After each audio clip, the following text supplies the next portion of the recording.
Good evening and welcome back to another episode of Fecal Matters. Now, with springtime edition, we're getting closer and closer to the warm weather where I'm at. I'm pretty sure where Scott's at in Texas, it's plenty warm, because fuck you, apparently. 80 degrees today. 80 fucking... Dude, we haven't seen over 70. We haven't seen over 70 in Tri-Cities. 80 degrees is absurd sounding to me. 80 degrees. 80... I'm glad I'm not in Texas, to be honest. Like, I'm pretty okay with my cool weather. It's pretty great. I wish it was cooler. I don't really particularly of course, like the whole... Miss Elegant in the background bitching vividly that she would like it to be 80 degrees instead of our just barely over 30 some mornings degrees. No wonder she's been asking you to cuddle with her. It's just Shut the fuck up. She has said nothing of the sort. You dumb motherfucker. He says, no wonder you keep asking to cuddle. Whatever. Oh, man. That's funny. Yeah, whatever. Shut up. Go back to your corner. Go back to the hole you came from. Go back to playing Stardew Valley. She hasn't played Stardew Valley in so long. Don't even let her try to convince you that's a thing that's been happening. Well, what's she playing instead? Well, what's her hyperfixation on right now? Nothing. Sleep, at best. Hyperfixation? Sleep? What the fuck's that? She sleeps and smokes weed. I don't know what the fuck else you think she does, but it ain't working. It certainly isn't playing video games. That's not what I'm talking about with work, Courtney. I'm talking about you having a hyperfixation, which you have none of. I'm the one with a hyperfixation. Although I haven't been playing Pal World, not since I last gushed about it. I'm still happy with the company. I've heard Helldivers is supposed to be good. I haven't tried that yet. I probably won't try that, to be honest. I don't really care about it also, to be honest. But yeah. No, it's been it's been an interesting week in the news though. So well, we got dead porn stars. Yes, that is where we're starting actually. We're going to start this off on the most terrible note. Cagney Lynn Carter. For those of you way younger than me, Cagney Lynn Carter was a fairly famous porn star at the time. I don't remember exactly when. I know she started when she was 18, but I don't remember what year that was. All I know is right now she's 36, because I'm not trying to count backwards, okay? And I shouldn't be laughing, because it's kind of sad. Because, like, if I really dive into the topic, like, again, I am a very sex-positive person. I also think just like any other, like, addiction or substance, you should probably treat porn and being a porn star with a certain amount of... understanding that there's such a thing as too much. And ultimately at 36 years old, Cagney Lynn Carter has offed herself. I'm not going to be kind about it or make any weird words about it. No, she offed herself with a shotgun to the head. She painted her own ceiling. Yes. Kurt Cobain. Well, and that's where this gets fucking hilarious in a dark and disturbing sort of way. She did this on Tuesday, which actually marked the, I want to say, 57th birthday of Kurt Cobain. Wait, so it was on his birthday? She killed herself in exactly the same way. On his birthday. Oh, no. I don't know who she was. She could have been in Backdoor Sluts 9 for all I care. I don't remember what all she was in. All I know is I was like, no. Which, Tuesday, if you know anything about Backdoor Sluts 9, just showing you guys this. Porn ever created. It says, on a grim note, word of Cagney's suicide happens to fall on a noteworthy date. Tuesday marks what would have been Kurt Cobain's 57th birthday. And he too died by suicide under similar circumstances. Kurt took his own life and also used a shotgun to the head. Okay, so how soon is too soon? When you have autism, I don't know. I just don't know when to not be laughing. Like, I'm bad about that. I just know, like, the memes have been kind of circulating just out of some degree of respect, but at the same time, they have still been circulating. Okay. So Kraken, you missed out on the opening topic. Fairly famous, really well known porn star Caglin Carter actually committed suicide literally just Kurt the Cobain other day. herself. Um, I'm not Specifically, laughing that she's dead. I want you to understand. I take suicide itself very seriously, but the fact that she did herself in the same way as Kurt Cobain on what would have been his 57th birthday, I it's kind of funny. That part alone. That part's like, really?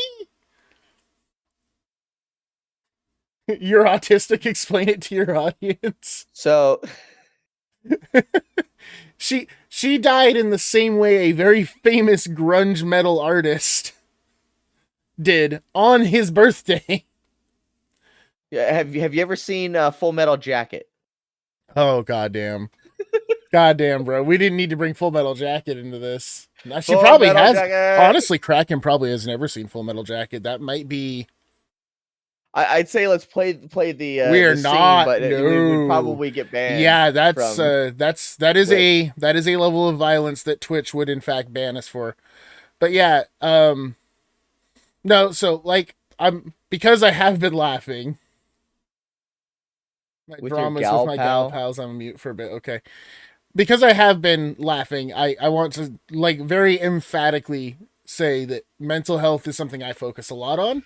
This poor woman has probably gone through the works as somebody that was in that industry for as long as she was. Um, while pornography and like sex work has become much more okay. When I say okay, I don't mean that it's like worldwide accepted. It's just more accepted now. Like people don't mind it as much. Scott can affirm this. I can affirm this. My wife would affirm this. It used to be that if you were a porn star, you were never coming out of that industry because nobody was going to hire you ever. Like that was always the stigmatism, right? Like, so it's not one of those things where it looks super great on your resume. So what did you do for the last 12 years? I let myself get dicked down by hundreds of dudes for money. Like, not really the greatest resume track record, right? And so, she probably went through all kinds of it during the 90s and of course early 2000s before people started making the home videos and stuff and it kind of became more reasonably accepted. So, my guess is that there were two types of people that Cagney would have run into: people that thought she was terrible and disgusting and evil, and people that thought she was beautiful and attractive and lusted after her.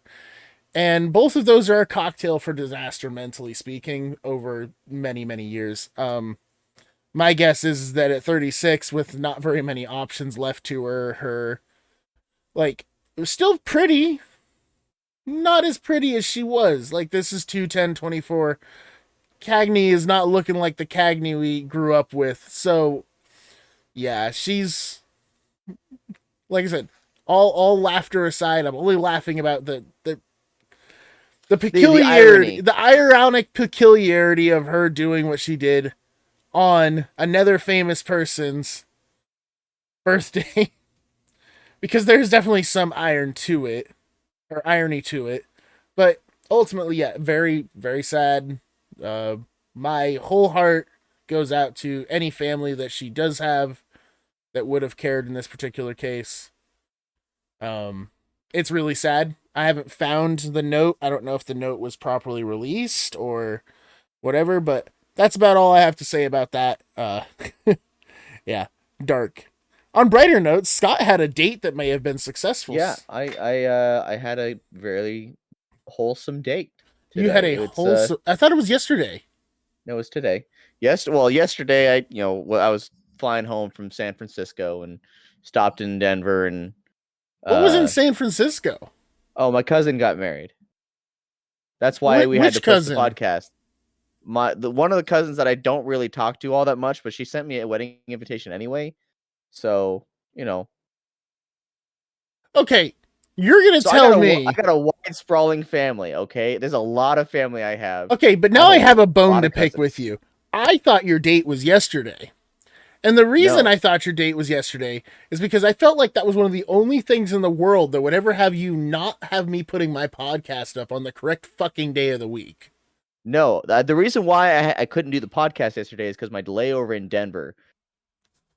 You know, Because you're late. yes. So my layover in You're a Denver. dick.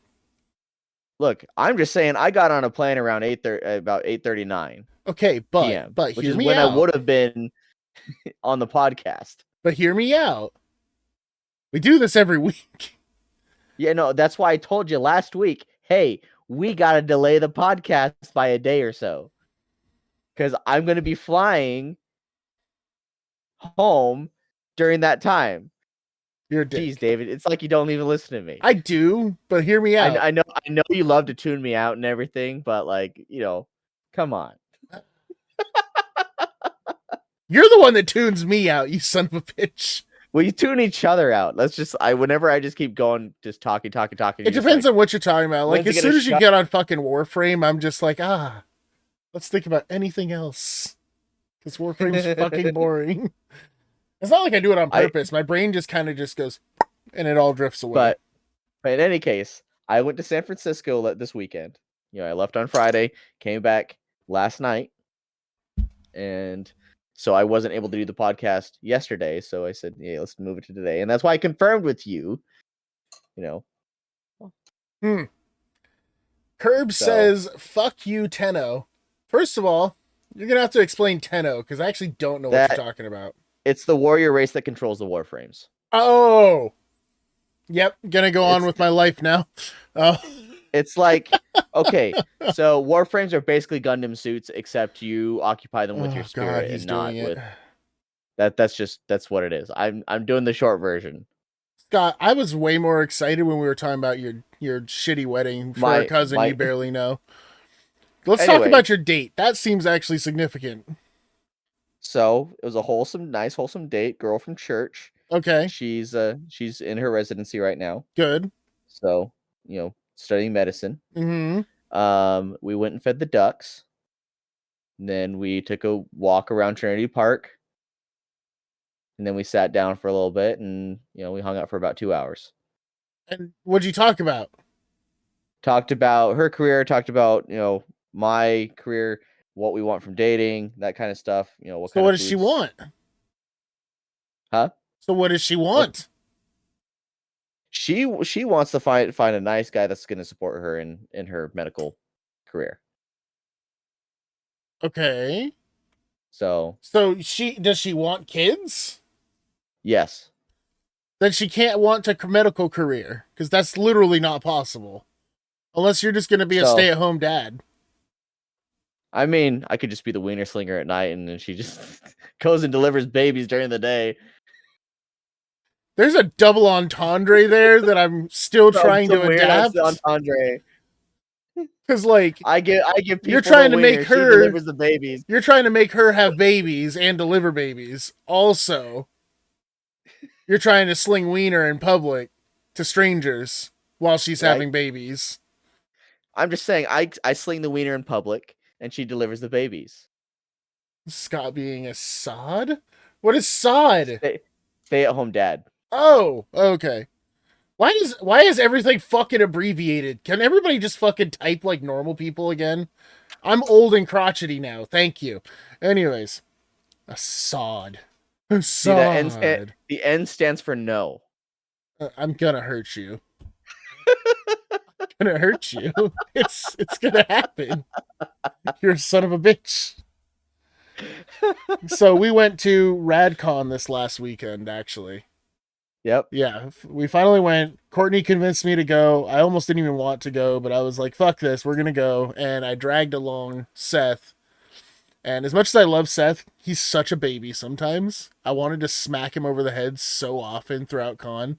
Because he was just like, I don't know if I'm gonna like it. I don't want to go. And his kid was so behaved. His kid was so excited to go to this shit. And of course the dad is like, the whole fucking time. Even my wife was like, I kind of want to just beat the hell out of him right now. Like, I'm so tired of him acting like a child. But we ended up having a lot of fun. And I think I'm actually So that, you know, they do the Drink medieval water, like. you dehydrated bitch. Fair enough. Okay, I gotta go get water because I don't have any water on my desk right now. You don't So. have anything, a piss bottle that's full of your piss, or Nope. I mean, that's really recyclable that way, you know. Yeah. Well, it's like the one line from Dodgeball. Is it necessary for me to drink my own urine? No, but I do it because I like the taste. Goddamn, that's just wrong.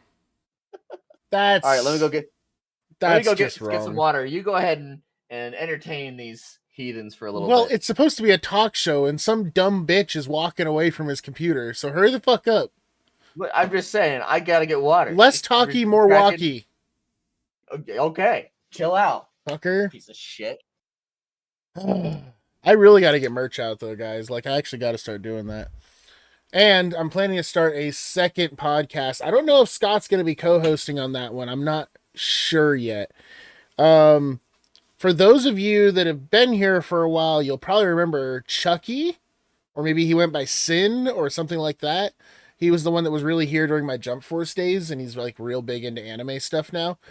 So he is starting a podcast that we're supposed to be opening up on Saturday this week. I don't know for sure, but he wants me to co-host that. So you guys may not be able to jump in and see me having that discussion with him. I'm he's doing it on TikTok, just as a warning. It's not going to be on Twitch. It'll be on like TikTok. But I'll send it out on the Discord for you guys to find if you're at all interested. It's way after the movies on Saturday. That's another thing too. We're going to the Demon Slayer movie on Saturday. I'm actually super excited about that. Okay. That's going to be at like 2:45 in the afternoon, so that'll be fucking great. What's at 2:45 in the afternoon? The Demon Slayer movie for the new season that's opening up. Nice. Yeah, we're real excited about that. Where Tanjiro is training in the Ironsmith Village or something. That or the other. That's already over. Oh, where he's the Hashira training with Hashira. Yeah, that one. The one guy with the mace, and he's technically blind. I just really want to smack the life out of you some days because I can't tell if you're trying to like actually participate in the conversation or if you're just being a dick. I'm being a dick. That's what I fucking thought. Drink your goddamn water. Cheers. Not gonna lie, with the clear bottle, I wasn't even sure there was water in there for a second. I was looking at my camera frame like, oh, this motherfucker actually got something? Yeah. Also, I did. I am currently in the process of expanding my menu in such a way where I can actually ship some of my stuff out. So I have some cereal bars. I got caramel Applejack bars, and I got Reese's fudge bars.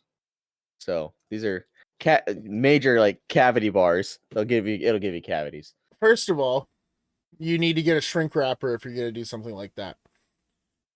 Because safety reasons. Yes, I know. Second of all, I was really concerned for a second. Because I was like, there's no fucking way you're shipping fully sent hot dogs. Oh, no. To people in the mail. I was like... No, but just desserts. Just desserts. I was like, please God, do not send fucking cooked meat in a box to somebody. Like, I'm just saying... What the fuck? I'm just saying, if someone wanted a nice salami in the mail, I wouldn't be afraid to put my salami in the mail to somebody.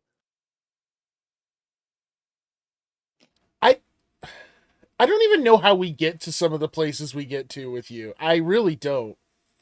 Like, you just... I don't know. Once you board the Scott train, it just goes wherever. Any chance you can to throw a dick innuendo into the middle of this conversation, you just take. Like, it's almost effortless on your part. Like, right? I actually have to think of these jokes ahead of time most of the day. Like, how am I going to make a bad dick joke today to introduce Skittles? And then you're just in here like, haha, penis. Right? That's exactly how it goes. Dude, I won't even lie. Also, I had the most pretentious Kraken, if you're listening. You act like it isn't his whole brand. Yeah, of course, you're trying to make Kraken laugh by saying penis. Anyways. So stupid. No, She like I probably won't lie cackled at though. that. I had an absolute like immature moment at work today. I was cleaning the floors, and there was some particularly stuck on starch that the pressure hose was having a hard time getting loose. So I may have just traced the word penis into it. So there might just happen to be the word penis just written in big block letters on the floor at work right now, if nobody's cleaning the floors effectively. You show up to work. Somebody wrote the word penis into the floor. We take this very seriously. Yeah, because anyone's going to admit to it, right? There's no cameras. They can't prove it was anybody in particular. But I think it's It's like that. hilarious. It's like that one airplane at a like busy airport saying, "Hey, I'm so effing bored," and the air traffic controller says, "Hey, whoever that was, identify yourself." And the guy responds, "I said I was effing bored, not effing stupid."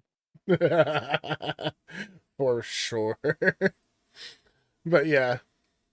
No, anyways, so like I was saying, we were at the convention and they do the medieval combat thing.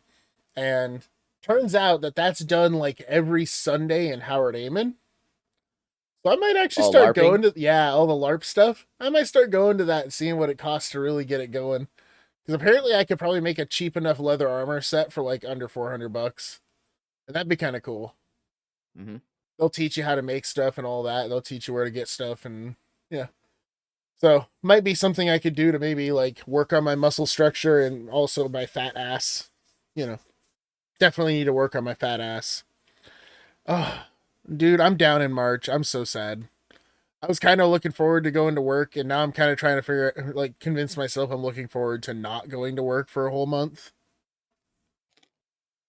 Why are you not working in March? They always go down in March every fucking year. Mm. Yeah, every year they go down in March for the whole month. So But you don't get paid. yeah, not really. I get unemployment during that, but typically the way it works is you can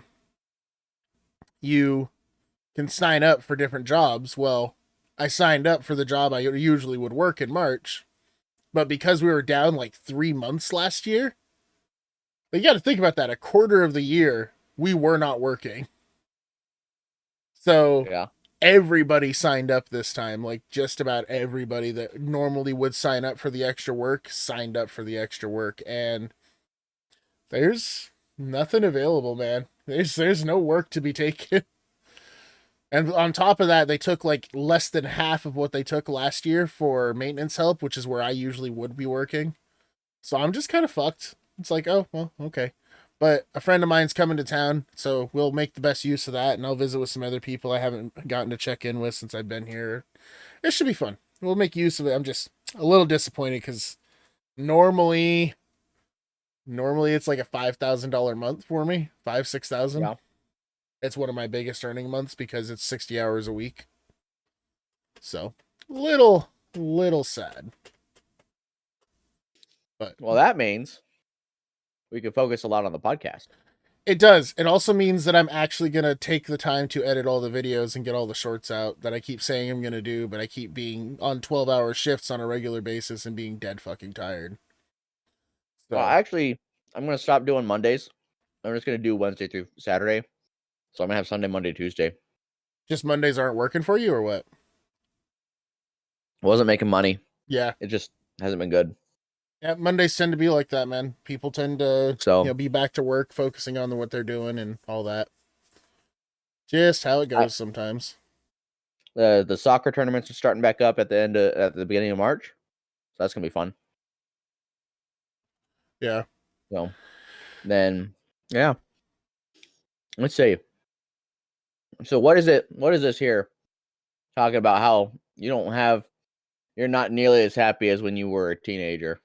That's not what I Why are said. why are you so sad, David? I'm not sad. I'm perfectly fine, actually.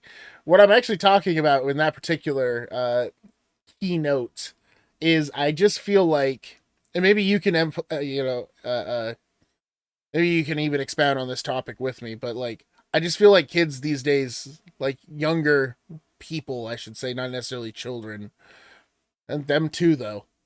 I just feel like they don't get as much out of life as maybe you or I did when we were growing up. You know what I'm trying to get at? Like, when we were growing up, I can't remember where I saw it, was either YouTube or TikTok, but somebody said, and it really kind of stuck with me. Like, yeah, I think I understand exactly what you're saying. But he's like, when you were younger, you didn't have access to cell phones and you didn't have access to everybody at the click of a button. Every relationship felt more significant. Every time you'd go out with people, it felt more significant. Every time you were bored and you found ways to have fun, the fun felt more extreme. Like everything, I mean, obviously, as you get older, everything gets a little more dull. Like, I don't think I would, even with the technology the way it is right now, I don't think I would necessarily be as intrigued by things as I used to be when I was younger. You know, even if the technology wasn't where it's at. But I remember when I was younger how much fun it was to go to my friend's house and invite a bunch of other nerds over, and everybody would line up on these big ass plastic folding tables, all their computers, and one of the guys that was a big nerd owned his own Switch, and we'd throw that Switch down in the middle of all the computers. And everybody would network through the Switch, and we'd all set up a big old fucking game of Warcraft or StarCraft, and or maybe we'd have Diablo or Command and Conquer, all these, big party games that were designed for exactly this, for everybody to sit in the same space together if possible and play. I just don't think people do that anymore. Like, people are like, "Oh, I still game with people." I'm like, "Okay, but are you in the same room They're or are like you just 5,000 in the miles call?" away. Yeah. You don't share a pizza with them. You don't share a beer with them. Oh, dude, don't even You get don't me share Coke with started. them. Don't get me started on pizza. Like, you know how fucking fun it was to, like, everybody would To come order together with pizza? like $20 each and just order a shitload of like Mountain Dew and root beer and pizza from the local Pizza Hut or even like a local Yeah. pizza restaurant. And everybody would get so fucking excited because you'd all been gaming for like 3 hours already, and they'd show up and you'd bring all the pizza in. Everybody would stop gaming for a while. Honor system would get put in place if you're playing like shooter games. Everybody just walked away from the computer, sat down, had some Split food. screen on Mario Kart. Split screen on Mario Kart is substantially worse than everybody wants to remember. Because you got to keep in mind too, how big were the TVs? Well, I know, but still. Okay, no, but Concept's the same. do you remember trying to split screen 4 players on a 32-inch TV and being like, when I Yeah, play by myself, absolutely I I don't do. run into anything, but when I play with 4 people, I run into fucking everything. Which screen am I again? Yeah, people looking at your screen and trying to cheat on you and shit. Don't even And get then they me. end up Don't crashing even get into me. something. Don't even get me started on like 4 player split screen shooter games. Everyone's just like Golden. sniping you because they know exactly where you are at all times because they just keep looking at your corner of the fucking 30-inch screen. Fuckers. But no, like even then, even with screen cheating, there was still something magical about everybody had to be in the same space together. Everybody had to participate with each other. Like, for you and I as adults, there's certain magics to the internet. It's nice that I can run this podcast with you while you're in Texas. It's nice that I can have all these little things. It's nice that I can game with my friends that I've known my entire life, some of them, even now, even though we're all in different places. But I feel like younger people's friendships are less intimate. And I also feel like the number of people I've seen that are like 18 to 23, that when I ask them what they do when they go out, and they're just like, "Oh, we don't really go out. We just kind of go to my place and drink." And I'm just like, "Is that it? Like, all you do is sit around, drink, and smoke weed? Like, there's got to be more to life than that, right?" Like, I mean, that's why I went on my date. I chose to go feed the ducks because it's well, and I think like I think, like we've mentioned before, there's some magic in the way the Mormon church does some of these things. Yeah, there's some downsides to it. Like, because some people are stubborn enough that they'll still be forced to do things the way they want to do it. But there's some magic to the way the Mormon church encourages everybody to get together and like socialize with each other. But, I can't help but feel like I feel bad for a younger generation that doesn't understand how powerful boredom actually was. Boredom was inspirational. It's not because boredom was so good feeling, by the way. I'm not trying to say that being bored was this healthy, wonderful feeling, but there's something in a moment of boredom where you find a way to get rid of the boredom. Nobody's really yeah. bored anymore. I'm sorry, but that's just not really. You guys think you get bored? But that's not really a thing anymore. Like, you always have doom scrolling. You Yeah, always have access to it's because something. it's because people are just frying their dopamine receptors. People just don't know how to. People are so addicted to dopamine Yeah, responses that they just can't cope with it. They can't deal with it. right. I agree. And and even with like, even though my church does promote a lot of socializing, there's still so many people that feel so alone in in the church that are attending all these things, and they attend these things because they feel alone, but even afterwards they still feel alone Well, because they don't actually make an attempt to form the meaningful relationships that they need to make. and I think it goes a step further than that. And I think our generation, the millennial types, I do think there's a part of that that's to blame. And you're gonna this is me making my own correlation. This isn't something I can prove, but it's something I feel might be real. Something I feel might be true. There were two types of people growing up with us when it came to celebrities. Those who gave a shit and followed absolutely everything celebrities did all the time. And those of us that thought that was ridiculous because you don't fucking know who they are in the first place. They're just people you see in movies. Why do you care? Right? I think you're Yeah. one of those types. I definitely was. Like, outside of me thinking that a few different actors were particularly good at their jobs that I really enjoyed, your Robert Downey Jr. and your Leslie Nielsen types that Yeah. just embody their roles in every meaningful way. Tim Curry, Robin Williams, Will Smith, Yeah. But I Jackie didn't Chan. but I didn't care about nor know about their personal lives in any real way. I just appreciated what they brought to the screen, what they brought Yeah. to me as entertainers. But now you have something worse in the form of things like YouTube and TikTok, where you are kind of super fucking involved in these people's lives. Like, you've got your top tier celebrities, which are your A-list actors and your S-list actors, like your best of the best that they get for millions of dollars. People still kind of know about those. But the Kim Kardashian sex tape, why do we care? Like, why did anybody give a fuck about that other than wanting to see booty at least once and then move on? Like, that's kind of the point I'm getting at, right? Like, that's how I feel. But yet, that was like the top Okay, porn video well, of let's that be year. honest. Considering when that came out, a lot of us from our generation, we were just trying to see something, see boobs on YouTube. That's what I was trying to say. That's what I was And getting to. you could see it on YouTube. That's the thing. That's what I'm trying to get to, though. You and I thought that way. It was an interesting thing for us because it was like, oh, that's fucking crazy. Let's go see the celebrity's tits. But and then of course there was the Rickroll, and but bro, it always listen. happened. It was the top video that year. She wasn't even a star. She is listed as a porn star on Pornhub because it was such a big video. They just gave her the honorary title of star. Yeah. And that's the moment I kind of knew that, like, it wasn't about celebrity anymore. It was about involvement. How involved do you feel as a viewer with that person? And like, TikTok is really good at that. TikTok really, it's not just the dopamine receptors, it's that social, like that parasocial relationship. Everybody talks about parasocial relationship. Why OnlyFans is so popular that way, right? Everybody talks about parasocial relationships where you get on here, you can talk to these people, you can see what their life's like, and everybody kind of journals themselves a little bit online. And oh, I feel like I understand this person. Maybe they'd understand me. And it's algorithm, guys. I'm not going to pretend I'm perfect. I think my longtime viewers know that on a real level, there's several of you I genuinely care about, and that's not me. Parasocial is bad, I agree. And like, the few of you that have really gotten to know me on a personal level, you know that I care about you on a personal level. But realistically, I'm honest enough to say that there's other people that have come and gone from this stream that I was like looking through my follower list of just out of curiosity. And it was like, don't remember who that was. Don't remember who that was. I mean, keep in mind, I'm just under 600 followers strong on this channel.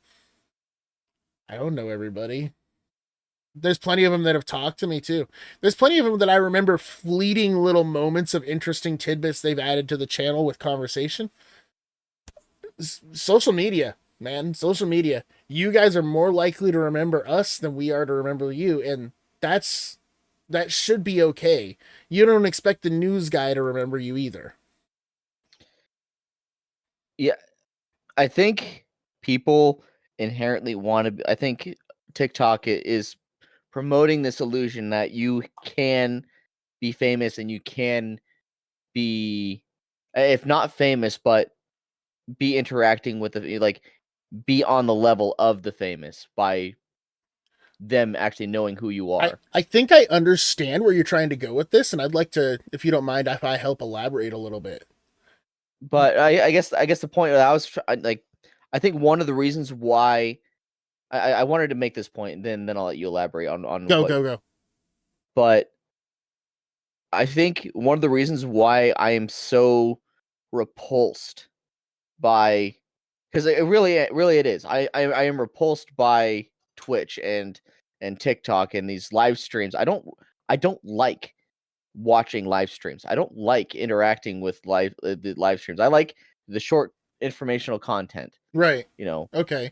But I really loathe the concept of getting involved in something like Twitch and TikTok, and ironically I'm on Twitch, but I'm doing this because you're my friend. We are genuine friends. Yeah. And I can, and that's why I can, in my head I can justify it. But if I'm just sitting there thinking, this doesn't add anything to my life, this doesn't, Well, I don't know who this person is. I don't care. Let me interject slightly here so everybody can understand some more context on what you just said. It should also be pointed out it's not just that we're best friends. He does nothing for this channel besides associate with me. I don't mean that like in a mean way, but I do all the video editing. I do all the heavy lifting. I make all the backgrounds. I do all the design choices. Scott has, beyond me asking, hey, what do you think of this? Scott has no fucking input here. Every once in a while, he'll add a topic to the script that he's interested because he wants to chat with me about it, and it's a good medium for us to do this through because it only adds to what I'm doing. He does like 95% of the work. God, that's an understatement. It's closer to 98. You really are about 2% of everything that happens outside of the 2 hours of this that we're on here every week. But the whole idea is that the interactions here are genuine. Yes. And I actually know that the interactions are genuine. Yes. Whereas exactly. Twitch, TikTok, everything else, it's not genuine. There's a lot of stage. It doesn't mean anything. There's a lot of acting. It's a lot of stage, it's a lot of personality. It doesn't mean anything. And I can feel it. I can recognize the feeling of it's like feeding rare candies to your Pokemon. You can get to level 100 doing that. But it like screws your Pokemon over. Yeah. It doesn't do anything meaningful. Right. And you're always just going to suffer on the tail end of those choices. Yeah. And that's kind of why for me, like, my channel has never been big enough to make it's the catch-22 for me to ever make this something that is a significant part of my life outside of it being a hobby that I enjoy. I need enough viewers and viewership and donations and subsidiary stuff from advertisers, etc., using various social media. I need enough of all of that to actually make money, to generate income so that I can step away from my work and put even more into this. The catch-22 of it is, I'm a pretty genuine person. Like, I genuinely like people in my own way. We discussed the whole weird autism thing a couple weeks ago, but we're not going to go back into that. But ultimately, I genuinely do enjoy the interactions I have with the kind of people I tend to have interactions with. So the catch-22 of it is, I don't want to reach a point where I'm so big that I'm having to like struggle to remember every individual viewer and user that watches my channel. I think a lot of people, like there were more frequent viewers that kind of slowed down on their frequency, are shocked how well I remember a lot of them. Because I make that effort, guys. That is something I do for a personal reason, that I never want to feel like that you guys are nothing more than numbers. Even though I know at some point, if I reach thousands, if not hundreds of thousands using YouTube and such, there's a point where I'm gonna not remember everybody, and that's gonna suck, but it's just kind of part of the mentality of how it works. Well, I think where the separation is that you try to be genuine, and that's the difference. No, I think I want to say the vast majority, over 90%, hell, even like 99% of all the creators and influencers, quote unquote, all the Yes. people that are even trying to make it big, they don't give a shit about the people that they are trying to stack on top of each other to attain their own stardom. Sure, They don't sure. care I think about the that's people. I think that's true. I think that's true of maybe 60%.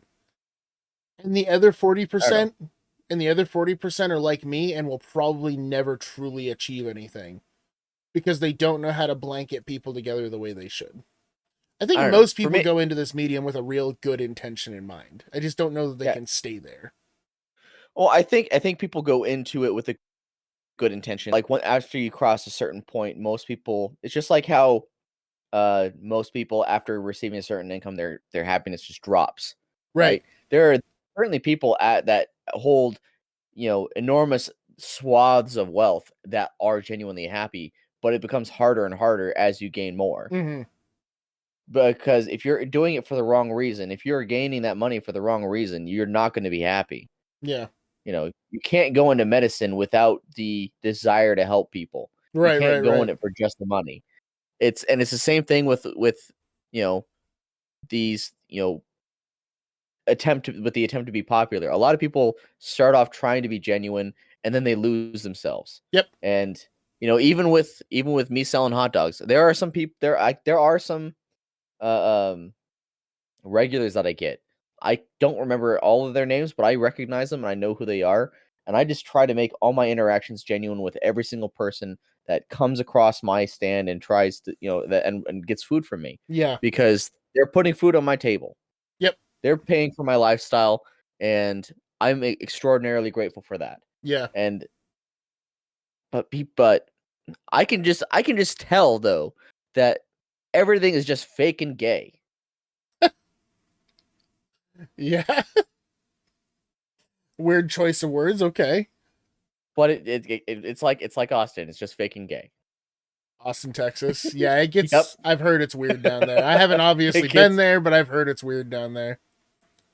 but yeah, no, it's just, you know, I can feel it whenever I just log into any of these channels. And I think that's one of the reasons why maybe I just didn't want to do Twitch because I felt that just you know, I knew I couldn't be genuinely myself if I was going to try to do it. Yeah. So I chose not to. Well, and I think the thing is you also got really into the character acting that you were going to do for it. And then at the same time, there was moments where people would come in with serious ideas and you'd be like, do I break character here? Do I not break character here? Like, because I kind of like that I'm having an interesting social interaction, but if I break character, it breaks down that interesting social character action. Or like, Yeah, and it's just I'd rather just not. I want to be authentically genuine with who I am and all of my interactions. yeah, And that's and then honestly, I want to hit on this topic, it's not having to be related to, I don't know, not necessarily these platforms, but with more or less to do with the generation just not seeing the happiness that they have. There's a lot of people that just don't know how to communicate with each other.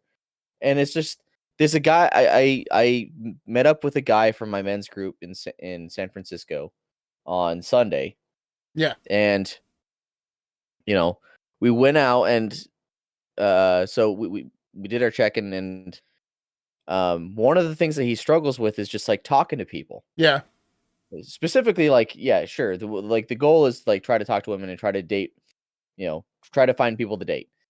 And one of the things that he struggled with was actually finding ways to open up conversations with women and open up conversations with people in general. And and whatever, I think this is a good rule of thumb for everybody. But whenever you're talking to somebody, first of all, try to be as genuine as possible, and second, try to figure out what their name is as soon as possible. yeah, Once you got that, like everything just kind of unravels and you're clear. yep, If someone is so cunty that they're gonna recoil at the idea of giving you their name, they're not someone you want to talk to anyway. But yeah, most people love hearing their name coming out of someone else's mouth. yep. I agree. on the topic of parasocial, because I feel like this ties in particularly well. I had a particularly viral for me.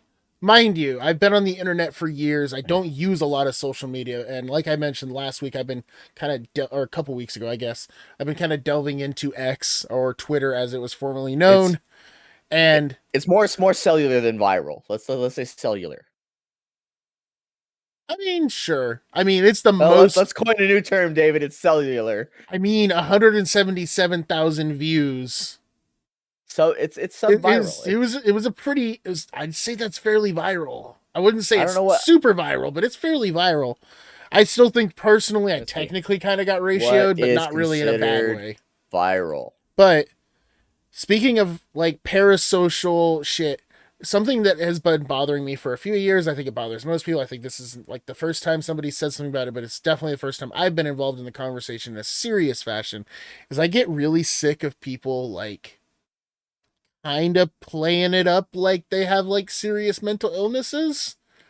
And yeah, we'll just go ahead and watch this video together real quick that's on my Twitter. Who's checked on you today? Who checked on you this week? Fuck it, who checked on you this month? Yeah, and I don't mean checked on you as in they want to get high, they want to get drunk, they want to use you for a motive. I mean checked on you just to see if you was okay. I mean checked on you just to see if you want to catch up over a coffee. Not these people who've always got a personal gain or a personal motive from it. They want to use you for a good time. Nah, those ones don't care about you. They don't care about your mental health. They don't care about your life. They don't care about your career. And they don't care about your relationship. Think about it. People are going to use you all the time. They're disguised as friends, but they're fake. Only real friends will tell you what you need to hear. Only real friends will push you forward. Only real friends will check in on you to see how you are. They care about you. So fuck off all these fake friends. Who's checked on you today? So the message doesn't match the video. It really doesn't. I don't really care about the sound message of it per se, but let me finish what I was getting into. So this is accompanied by, so Kira posted this. Kira's he's kind of funny. He's a free thinker, so I kind of like him a little bit. But the big thing is, basically everybody's saying she set this up. And I kind of want to lean into it for a few reasons. I have ADHD. I really do. I have ADHD, I have autism. They have always made my life kind of stubborn and difficult and hard to navigate because one's attention deficit and the other one's a disinterest in most things. It's kind of exponential I don't give a fuck built into my very brain. And it's a lot of work over the years that I've had to do for myself to remind myself that I need to care, remind myself to think about things outside of the box and like actually commit to things around me, because it's hard for me to do that because mentally my brain automatically says I don't want to. What I will say, I have it. Anyways, you're stupid, dude. Anyways, so this went fairly viral between Censored Men and Kira. It got a lot of extra attention. And I've commented on Kira's stuff before. I've never gotten this much attention back, though. But basically, she's set it up to record to put everything right in frame, press record, and then did this. Yes and no. There was damage on the door beforehand. My thing is this. It says it also just paints ADHD in a bad light. Most people with ADHD aren't prone to tantrums. And definitely not this violent. Like, huh? And even with bipolar, if she is having a swing, she sure as hell wouldn't have had time to set up shop with a camera. Big fake. Basically, I'm saying that I don't like that she's putting ADHD out there as like this ridiculously violent thing that happens on a regular basis, which isn't true. She could have ADHD. I doubt it's the cause of the problem. I should also point out, I read BPD as bipolar disorder.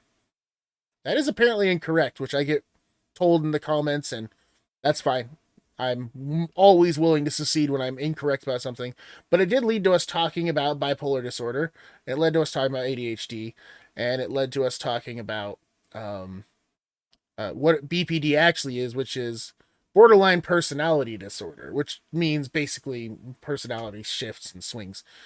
And basically, outside of one weirdo, one or two weirdos, I should say, basically everybody agrees. Like, yes, you can see ADHD have these features. Like, I'm not saying that I've never had an ADD tantrum. I'm a big testosterone filled male with confusing thoughts. Yes, I have absolutely destroyed something in a tantrum when I was very, very upset. I did it a lot when I was younger. But I also know a lot of other ADHD people that never did a damn thing like that. I was an outlier. I was weird. I was extra tough.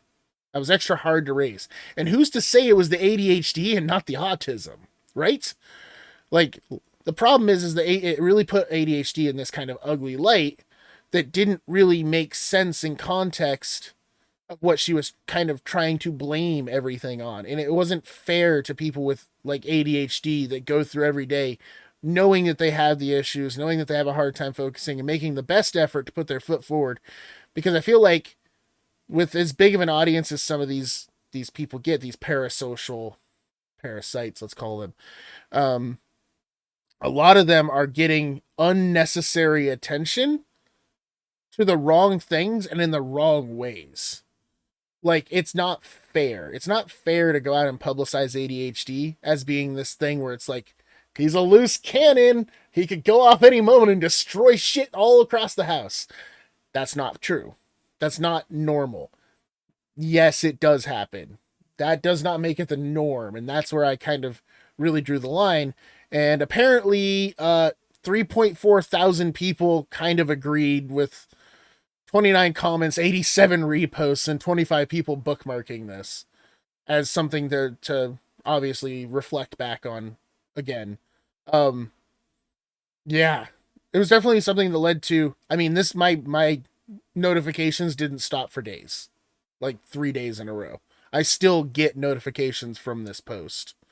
But yeah, a lot of us were talking about it, and it's like, simply put, you shouldn't talk about things on the internet like this. Oh, and the big thing is, one of the biggest things that we all agreed on is, if I do have an ADHD rage out, or a bipolar rage out, or even a BPD rage out, what's more likely to happen is I'm going to destroy everything first, and then be mad at myself for it later. There's not a chance in hell that right in the middle, because that's the thing, I could almost Who checked on you today? Who checked on you this week? I could almost have believed this if there wasn't already a ton of holes in this closet. You're going to tell me that in a moment of ADHD, not bipolar, sorry, almost did it again, borderline personality disorder, rage out, in a moment of that, you stopped everything you were doing to walk over, set up your camera, frame it in real good so it was really obvious where you were trying to shoot at, then start the record button, walk over calmly, and then resume beating the shit out of your closet doors. And that's what I was trying to get. There was a few people that were like trying to defend her, and it was like, okay, but listen, if you're defending her, and if you have these issues, are you telling me you've ever had a chance to stop yourself long enough to make a cute video out of it? And universally, everybody was like, actually, no, I don't think I've ever had a moment where I was that angry with her, that I was causing actual damage to the environment around me, that I've ever been able to stop myself long enough to start a camera up. And it's like, yeah, that's kind of what I'm trying to say is like, for people that have never had that issue, when it comes on, I mean, it's immediate. I mean, Scott, you've definitely seen me rage out once or twice ever. I think it's only been once or twice ever where somebody's actually pissed me off enough that I've just popped off. I don't think I've destroyed anything in front of you. That I you did it to me once. I know that. Yeah, I think you really, really pushed me one time. I don't remember what you did, but it was super offensive. What it was is I was playing Force Unleashed, and you really didn't want me to play Force Unleashed, and you wanted me to turn the screen off, and you kicked me out. Wait, it was at Marv's house. Oh, I was trying to sleep or something. You were playing something else. But it's like the light from my screen was bugging you. There must have been a real big reason for that, because it was a long time ago, obviously. I don't remember.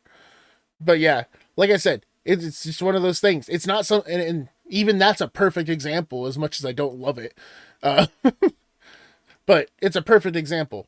There's no moment where you have an opportunity to take a recording of that. It's that quick. The moment hits, it lasts as long as it's gonna last, and then it dissipates. It's definitely not something where somebody can stop in the middle of it and be like, "Oh yeah, this would get me clicks on the internet." Yeah, no, that's just nobody honestly believes that's this. just narcissism at its finest. Like, Because there's I don't know, two there's maybe narcissism is the wrong word, but like well, and the it's a click farm. It's smart. I hate to admit it, but it's smart. It's a click farm. Because you know what? For what it's worth, 152,000 likes on the original post. You know, whatever yeah, no, whatever it's Kira gathered a got lot of to, attention, that's for sure. what it's gotten from my post, like at the end of the day, it click farmed well. She probably got paid good advertiser revenue for it. And that almost makes it worse because it doesn't matter. You know, they say there's no, you know, in social media, there's no such thing as bad press. All press is good press. That's how advertising works, unfortunately. They don't care that much as long as they get their clicks. And that's the part that bothers me, though, is because there's two types of people that are going to watch this. Those of us with ADHD or some knowledge of ADHD, or, you know, people that are going to mistake it for bipolar disorder like my dumbass did, or people that know it's borderline personality disorder. And those are the people that are going to be immediately skeptical and think that, yeah, for the most part, I don't trust this video. And then there's going to be the other type of people which know nothing about the situation, which know nothing about people with these mental disorders in the first place. And immediately, we're all painted in this light now. And that's why I said it, you know, it just paints ADHD in a bad light. And it's not fair because I know lots and lots of people with ADHD. My wife has ADHD. She's never done this shit. Scott here has narcissism, not ADHD, but he would never do this shit. I love fucking with you, bro. Okay. Anyway. Now, narcissism is an actual like diagnosable thing. I doubt I would ever get diagnosed with it. You haven't tried to get I think- diagnosed with it. I actually did go to a psychiatrist and talk to him about stuff that was going on with me. Did Yes. never. Yes, everything all about you the whole time. Yeah, no, that's the whole point. Is I was dealing with pain and I wanted the pain to stop. I'm just fucking with Little you. did I know that a noose would be my closest friend, Oh no. Stop. or rather a shotgun. Maybe I should Kurt Cobain myself next year. I don't know. You're too late. That happened a couple days ago. I know. I have to wait a whole year for that. Oh God, don't you dare. Fly down to Texas, do it myself. No. Ban him? That was a call to action. Anyway. It's not a call to action. But yeah, You know what's a call to action? Suck my nuts. That's technically a call to action. You are not incorrect. But yeah, God, we've talked about mental health a lot I actually today. don't, because I actually don't like that. That's a lot. We've talked a lot about mental health today, though, huh? Yeah, we're back on the serious topics. We had a nice, light, easygoing conversation last week. Now we're back on the dark, doom, gloom, mental health sadness train. Fecal Matters doesn't have to always be about silly shit. It can be about serious shit too. Okay, Fecal Matters is not so pigeonholed in. But yeah, well, if we're gonna talk about pigeonholing, let's talk about your TV show idea. My TV show. I don't think it's my idea.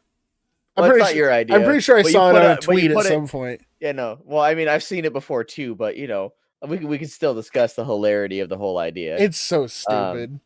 It's hilarious. I love it. So the pilot I saw the other day that had me just fucking giggling. I think it was almost 2 weeks ago now. To be honest. It was like a text. It wasn't an actual pilot. But I mean, you call it what you want. A pilot's a pilot, whether it's been fucking produced or not. It's still a pilot idea. So it's basically like one of those reality TV shows, but it's 12 men living together, and every episode they have to eliminate one person that they think might be the actual homosexual living among them. No. It's. Oh yeah, no, yeah. Yeah. It's eliminating the gay guy. Yeah, the idea is that hopefully after, several weeks of living together, they manage to suss out who the person that is in fact not straight out of all of the men. But of course, the twist is that all of them are actually straight right from the get-go. So it's basically a never-ending battle of no homo the whole fucking time.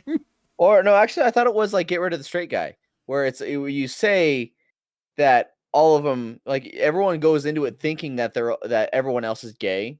That's not the way I saw it. No, I promise. No, it was definitely well, written no, the way I was saying. No, well, I mean, I like my version better, but See, wouldn't that be a bad idea though? no, I'm just Like saying. no. The idea is to get rid of the straight guy, right? Okay, let me tell you why you're wrong. Let me tell you right now why you're let wrong. Let me finish what I'm saying. Okay. And then you can tell me why I'm wrong. Okay, fuck it. Let's hear it. Let's hear why you're wrong from your own mouth. I'm just saying, if you had everyone going in, you had one straight guy trying to, convince everyone else that he is also gay, but they have to suss out the straight guy, and then everyone there is actually straight, so they all act progressively more and more gay to not get voted out. Okay, so here's that would why. be entertaining. Here's why that's not going to work. Because you just said 12 gay guys and they have to find the straight one, right? Well, no, it's everyone is gay except for one. But then, like, the twist is that none of them are actually gay. What? That doesn't make sense. No, I'm saying that's the twist. No. Because then everyone is trying to convince everyone else that they're actually gay when they're not. So they don't get voted out? Yeah. So everything just descends into madness. Hang on, I'm going to look for the actual, that's stupid. Copy pasta. Because I was just going to say, because if they're all gay, they just fucking pile up on each other the first day, and then it would become really obvious that every one of them's gay. It would end on the first episode. So how did everyone like their butt fucking? It was fantastic. Wait a minute. No. Okay, I have the original right here. Okay, read it. Read it, bitch. Post. I'm listening. Okay. A reality show with gay men. 11 gay men and 1 straight man are locked in a house. The object for the gay men is to find out who isn't gay. Once a week, someone gets outvoted until 2 are left, or the straight man is out. If the gays manage to outvote him, they win $1 million. If the straight man is among the 2 last people in the house in the end, he wins $1 million. Now, here's the twist. None of the men are actually gay. They just think they just all think they are the straight one man, the one straight man. This is from 11 years ago. That doesn't make sense. How can all of them think they're the one straight man when they're all gay? No, none of them are gay. But they believe everyone else is gay. That's stupid. The twist is that the twist is that none of them are gay. I like my version better. They think that they are the straight one. So it is 12 straight men trying to figure out who the gay one is. Yes. It's what I fucking said. Stupid. You're stupid. I fucking hate you. That's what I fucking said. Or very, very close. You're stupid. I want to talk about something else now. Since we just spent like 5 minutes talking about gay. Gay. I want to talk about something almost too straight for the internet. It's all fake and gay. I'm going to point out 2 things before I switch to this next thing, guys. It's on the internet on YouTube already. And I do, in fact, have sexual themes marked on the channel for today. So I can show this. According to their terms of service. TM.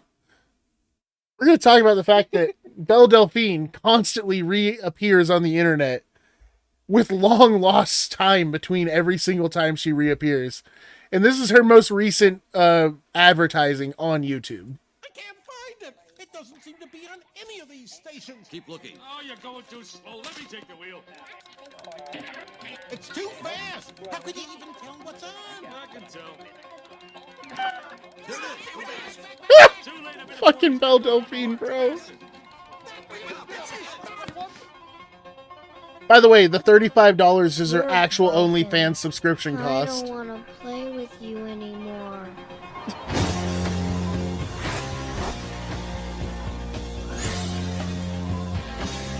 Okay, I'm going to pause for a second just so I can point out. Can we at least agree The Belle Delphine might be the most exceptional businesswoman in porn. She's very creative. I will She's give her that. so fucking creative. She knows knows. that it's a bunch of 30-plus-year-old coomers that are into her channel. And what do old coomers love the most? Fucking Toy Story. Like, are you Yes. serious? She's advertising with Toy Story to a bunch of old coomers. Yes, absolutely. This Pac-Man, she's too young for half of this shit still. She's only like 25, 26. Again, this is on YouTube. They haven't taken it down. When I get banned, it's not my fault. I will appeal. There's fucking giant Lego blocks, too. Now, this is the part that she starts diving into, like, TikTok trends and stuff, and I'm gonna, like, not do this part. But the point is that it's like, how is she so good? Like, how is she so good at advertising? Because she did this, and then when 6ix9ine got arrested a few years ago and she came back again, she used a 6ix9ine music video parody, which was, like, massively huge. Like, it doesn't seem to matter how she does it. Belle Delphine knows exactly how to create supply and demand in a way that just blows my mind. Like, I'm impressed every time. I don't pay for her shit, but I'm impressed by it.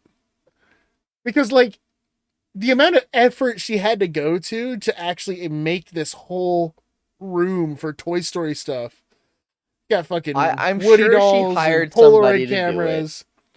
I'm She sure has enough money to be able to do it. to Okay, hire but somebody. do you really believe that she didn't have a huge hand in it? Oh, I'm sure she did. Like, creative respect. She probably put a ton of time into this. Yeah, so she goes into the TikTok trend here, where all the girls on TikTok are, like, twerking to the camera that's above. I'm not gonna, like, start the video. I'm just gonna, like, forward to where it hits the song. And it's this song. Rap on my back and I'm black and So it's that song. For those of you that watch TikTok, that'll immediately remind you what it's talking about. Yeah, I don't watch TikTok, so whatever. And then the rest of it is But- just basically softcore But twerking I and also shit like that. I don't really But yeah, do anything with porn. just so. 2 days ago, like, she's back. She's just doing the Belle Delphine Yep. thing that she does. Like, she'll be on for like a year and a half, and then she'll disappear for like a year and a half, and then she'll And come she's like, back. okay, I'm bored. Let me get some more people in. Oh, and she knows everybody unsubs. She loses like 60% of her subs after she disappears quietly into the night for the first month. So, like, she loses most of her actual income for a long time. And then you got the real big coomers that stick around even when she's not around. But, like, Like I'm okay, just I want to say impressed. I think it's like James. God, James. Don't even get me started on the fact that James, like, owns her entire library. But honestly, Oh man. honestly, call it what you will. Like I said, I'm pretty sex positive here. Pretty pro, like, sex work. Just keep your mental health in mind, like I mentioned earlier. Like, Don't paint the walls. don't with your paint the brains. walls. I mean, Belle Delphine does what Belle Delphine wants to do. Belle Delphine is aware that she is super fucking marketable. She maintains her health at exactly the rate that she wants to. I honestly think that part of the reason why she does these longer recording stints and then goes away for a while, because if you actually have seen any of her videos, by the end of the recording stints, she's kind of started to put on weight and stuff. It's because she comes back, she focuses on content for a while, then she leaves, focuses on herself, goes and sees the world, goes, because she's got a boyfriend. She and her boyfriend go and do all kinds of fun shit. Like, I think people think it's like a bit like a mix of think it's like supply and demand, right? That's why she disappears. I think that's not necessarily untrue, but I don't think that's the whole truth. Okay, I think she knows how to do work-life balance. Not a demand for porn though. There's never not a demand for hot blonde girls like Belle Delphine. Okay, but here's where I disagree with you. People fall out of favor after they produce so much content. Oh yeah, I know. She's done So, a I mean- really good job of creating the supply and demand issue. People get tired of looking at the same shit. She disappears for a year and a half. She comes back, produces a few hot fucking zingers over 3 months, and then disappears again. Yeah. obviously she sticks around enough to put down photos and stuff that people end up fucking cooming over, and that's cool. But like, she understands that she's okay making a little less money in between to continue. The thing is, I don't think it's just a supply and demand thing. That's what I was trying to say. It's not necessarily just a supply and demand thing. It's a work-life balance thing. She works Just enough like to make Chick-fil-A. a killing. She works enough to make a killing, and then she goes and enjoys her life. And then she comes Yep. back and works enough to make a killing, and she goes back to enjoy her life. And Just honestly, like Chick-fil-A, like I said, they close honestly, on Sundays yeah, for the well, work-life balance, there's and that. then they open up and they get their Mhm. money Okay, whatever. selling chicken I sandwiches. fucking hate you sometimes, but like honestly though, it is impressive. I really do. I really, really fully appreciate that she knows how to balance everything to a key to where she doesn't make, you know, what she does on the internet also her entire lifestyle. And that's pretty cool because, you know, like we covered with the Cagney Carter thing earlier, some people don't have work-life balance. Some people just get really lost in their sauce. You know, I know we talked about like whatever cast and Fresh and Fit like a couple weeks ago, but like, truth be told, yeah, you kind of have to know where the point is. You actually have to have a fucking purpose to what you're doing, and like for her, she's living her best life out of it, and you know, kudos to Yeah. her for that. And she's got a guy that loves her, and you know, Yeah. Well, as long we as- don't know that because we don't fucking know him, but sure, I can assume he stays completely out of the limelight because he doesn't want to be part of it, and I love that she's actually pretty respectful about it. so He definitely reaps what she's sowing. So good for him. she's selling something. Yeah. Now, on less mental health, less pornographic issues. I don't know. For some people, this might be pornographic, because for me, it definitely gave me a chubby. Elden Ring. We're finally getting Elden Ring DLC. And I don't know what I was expecting, but guys, I certainly wasn't expecting this. Oh, this isn't it. I wasn't That's expecting the wrong this either. thing. Wrong thing. We're back. Elden Ring DLC, my friends. Pure and radiant, he wields love to shrive clean the hearts of men.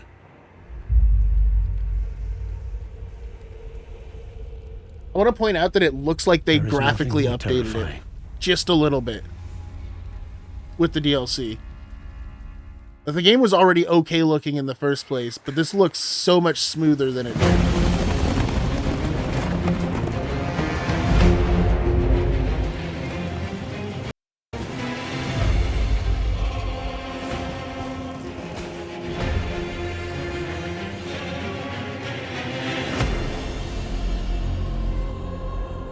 In that forsaken place, blood must spill. Blood of your fellows. They are too faithful.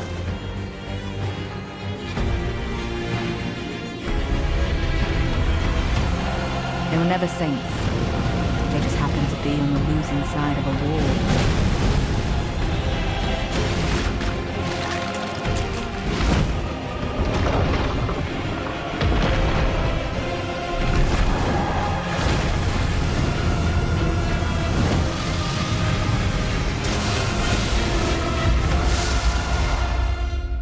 Bro, this looks so fucking good, and the music is insane. Mother, wouldst thou truly lordship sanction? Okay, so this fellow here, I'm pretty sure I know who this is. If you guys played Elden Ring at all, remember after we defeat the big ol' snake boss, it's been a while since I played, so you're gonna have to excuse me that I don't remember their fucking names. But his attendant comes in and starts eating his corpse. I think this is him. Or her. Whatever it was. It. But I think that's what's happening here. Because look at the fucking weapon. Look at the weapon. This looks like Sin Extraction. Just like the fucking Omen sword that you get from that fight. This looks like it's that. So I get the feeling that this is going to be a major fight based on this. If it's not that, based on the blood, it could be Mikola, which we've all been talking about, maybe that Mikola was going to come back around out of the lore. And if it's Mikola, I'm equally excited. Both of these sound like awesome fights. One so bereft of light.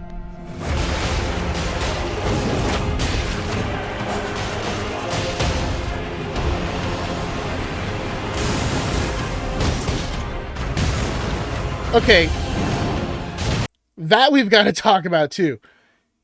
If there is a gauntlet that's going to let me do Kung Fu Monk bullshit, I'm restarting the whole game and playing as much of that way as possible, because that looked absolutely sick as fuck.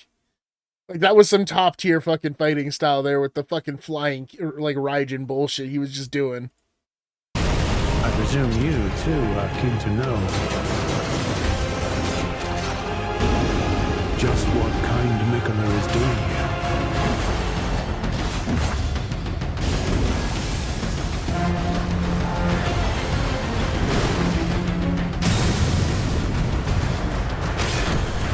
Those stripped of the grace of gold shall all meet death in the embrace of Vesper's flame. Come now.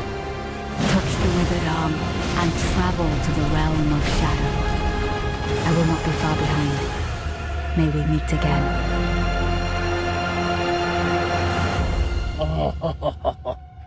Now, the worst part is the launch date. I was really hoping this would happen next month because I'm going to be down for the month. Is it 2025? No. 2026? Nope. 2027? Nope. It's just way too late for me to enjoy it. Like, I'm going to be back to work and shit, so, like, I'm not going to have time to sit down and just enjoy the damn game. But it is coming out on PC, which is fantastic, because I'm not planning to fucking, like, start over my account yet. Not yet. I don't know. Still deciding. But yeah, so 21st June, and it looks like the pre-purchase stuff is pretty cool. But yeah, it looks like Mikola will be part of it. I just don't know if that character was Mikola or if that's going to be somebody else. Oh, so cool. I suppose that might have actually said something there. Oh no, go back. Nobody said to leave. We might actually know. Statue of Mesmer the Impaler. Okay, so that's not Mikola. That's Mesmer. And whoever the fuck Mesmer is. But still, I'm excited. I've never played a FromSoft game until Elden Ring. I would absolutely play all of these games. I've literally just been, like, waiting for the free time to just burn through all the Dark Souls games. And just to get it out of the way, we're also going to be discussing the Borderlands movie that's on the way. I'll reserve my opinion to the end of the trailer, but I get the feeling it's not a good opinion. Would you look at that? A ladder! Unfortunately, my design doesn't facilitate this type of... Well, destiny awaits. Legend has it that there's this massive treasure hidden in some secret vault. And if you go hunting for it, you'd better take any help you can get. Because it's on the weirdest, most dangerous dumpster fire of a world in the universe. God, I hate this planet. What is that smell? Piss wash gully. Ew! Put the window up. I don't want to! Roll the window up! Roll it up! It's Pete. It's Pete. Why do you think it's called piss wash? How did I get the name? It's in my mouth!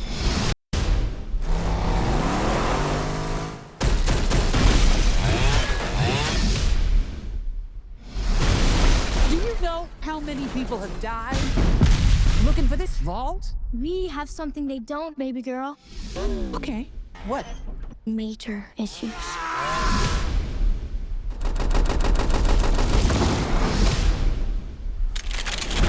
Time to make it real!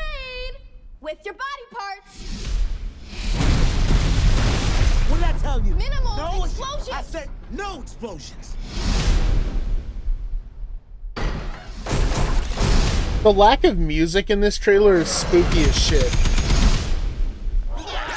Step aside, bitches! Ooh, mine's bigger. What are you doing? I needed a gun, so you asked for it. There's only one of you in the world, and you're special. Kill them all.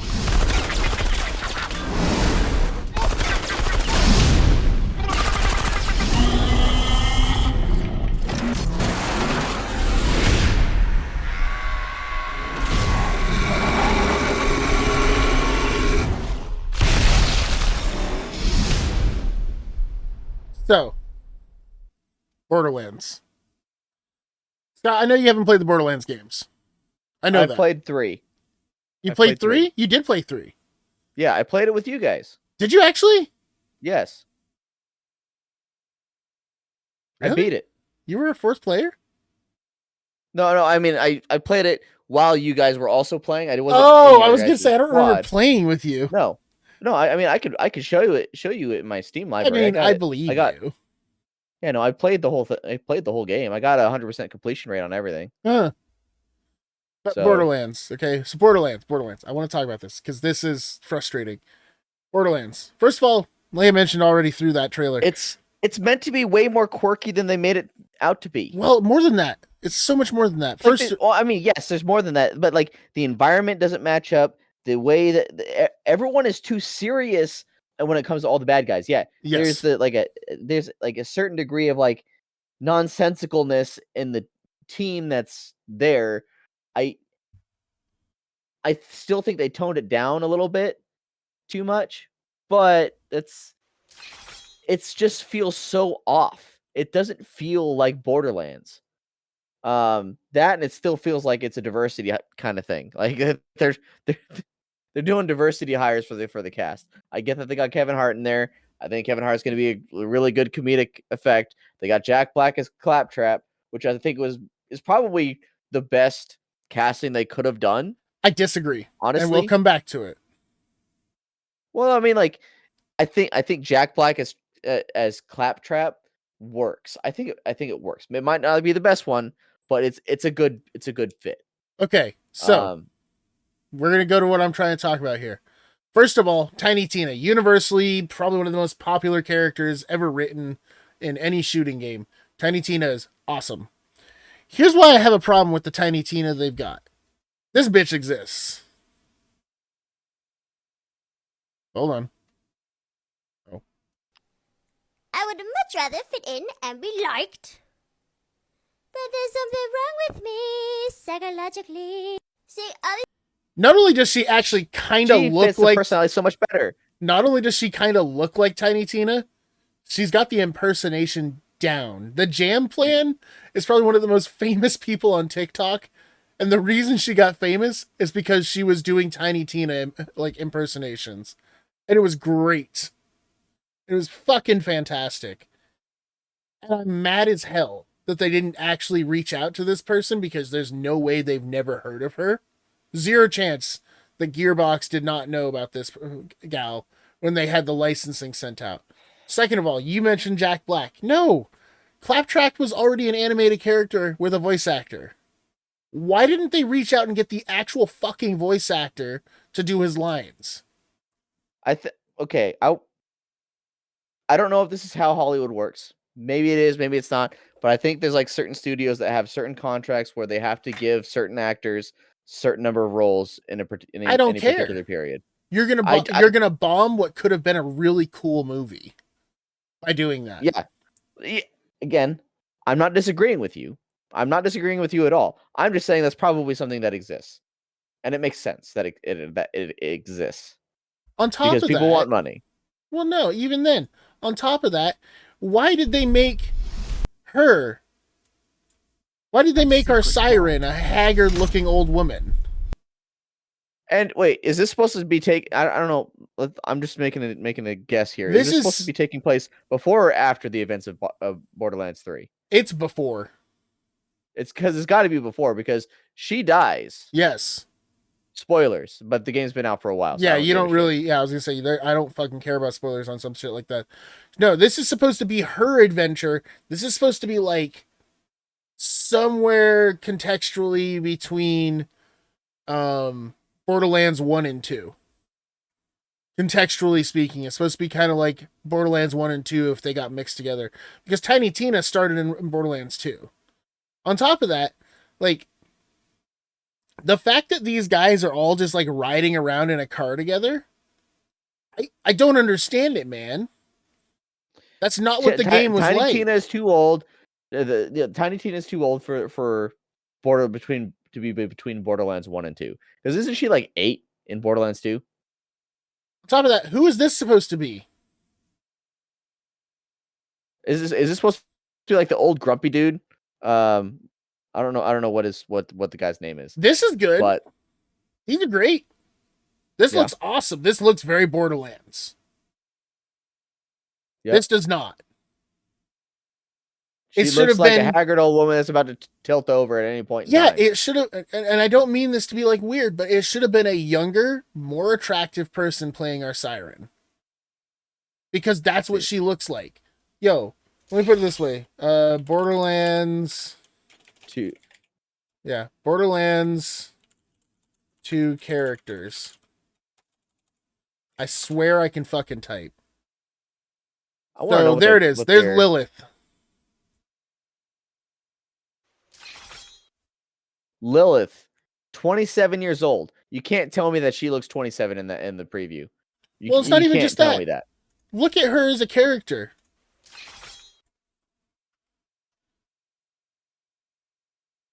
Like, this is clearly supposed to be Lilith. Let's not forget, too, tattoos? You've got her arms and everything covered up. Lilith is never that overdressed. Because this is a fucking, like, desert. And they're all trying to stay cool in the desert. Where are the siren tattoos? The siren tattoos are a must. They're everywhere. The eyes? I don't think they use lenses. Yeah. She doesn't have fucking red lenses. Like, she just doesn't fit the character. Fucking up Lilith, fucking up Tiny Tina, no good. Like, no bueno. None whatsoever. Krieg is the only character that looks like he belongs in this fucking trailer. There's Krieg right there. Krieg looks like Krieg. Thank God for that much. There's Krieg. Rrr, Krieg. Lilith. Moxie. Yeah. I saw Mad Moxie, but they gave us like the most fleeting image of Mad Moxie. Right? Yep. I think they're... Are they trying to go with more... Try to make the old lady Mordecai? I don't know. You think so, Mordecai? Let me see. Because, like... No, definitely not. But Roland existed, so that was cool. I was down with Roland. Although I think the person they picked for Roland is also miscast. I think... Wait. Hang on. I'm curious now. Borderlands movie casting. Cast list. They didn't do anybody for Hammerlock.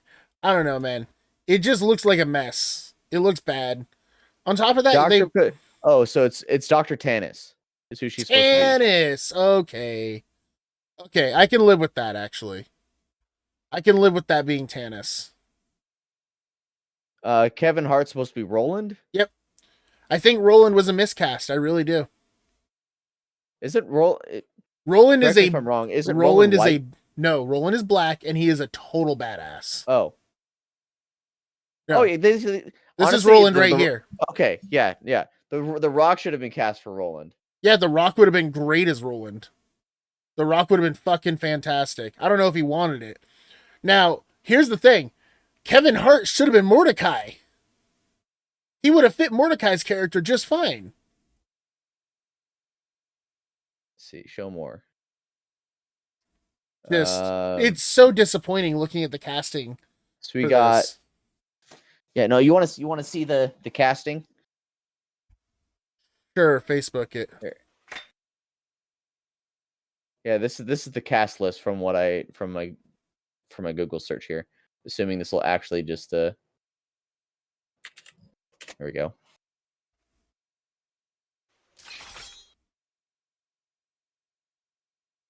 Kevin Hart is Roland. Kate Blanchett is Lilith, which she didn't belong. See, Bobby Lee's Larry. Gina, I mean, I don't know who I would have cast as Mad Moxie, but I definitely don't think it would have been Gina. I mean, Mad Moxie, here's the thing. They have this whole collection of people they could have picked up for cheap that would have done a lot of these roles better. Tannis, I can see. Honestly, when I think about it, Jamie Lee Curtis is going to pull off Tannis just fine. Tiny Tina doesn't make sense in this. Krieg worked. Krieg, okay, look, Krieg, you wear the mask, you grunt, you make loud noises and you have a nice body, you're going to be a good Krieg. It's simple. Simple role. And you got to be big as shit, which he appears to be big as shit. I say Jack Black is a functional claptrap. I'll say. I disagree. I'm sorry. They should have used the original voice actor. The original voice actor has been in all 3 games. Okay, What's I'm not stopping saying he's the best choice. I'm not disagreeing with you. I'm just saying like if somebody knows. I'm just saying if somebody knows why they didn't select him, fucking tell me because I don't get it. I just don't. Justin Price is the Psychos. Lance Soldier, Quinn, Cowboy, Citizen, Jacobs. Oh, that's cool. They picked up somebody for Jacobs. Knox, Ellie, Marcus, Crom, Hammerlock. I think for why Jacobs, wouldn't they pick up that actor looks pretty good. Why wouldn't they pick up an old British white dude for Hammerlock? Bro, Hammerlock is like the old English fighter, like old English huntsman.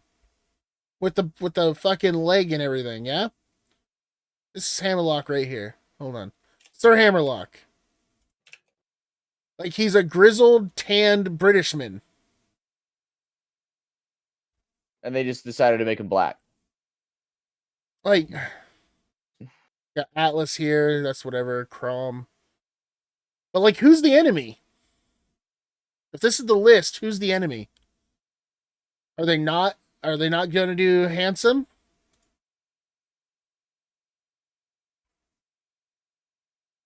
I don't know. I'm upset by it. I should probably play the other Borderlands games. And here's so they're not going to do Handsome Jack? Like that's the main bad guy of the story. So what I'm going to lean into here is here's the other thing I want you to really consider. Think about what you watched in that trailer. Most trailers are combined of the best hooks they can find in an entire film. The best, like, 30 seconds to a minute, at least, of the entire film. Good lines, like funny interactions between a couple characters. Things that are good hooks, right? Was there a hook in that whole fucking trailer for you? No. Like, it really felt like they just grabbed whatever high action moments they could and just cobbled them together for 2.5 to almost 3 minutes even of trailer. Okay, let's honestly, let's do a compare and contrast here. Just for the hell of it. I'm sending you the side by Borderlands sides 3 trailer. Okay. Like, they had 5 years to improve upon this trailer right here. There are 6. I mean, that's hard to do. This trailer was I used to badass. be one of them. My name is Lilith, and I need you. And like,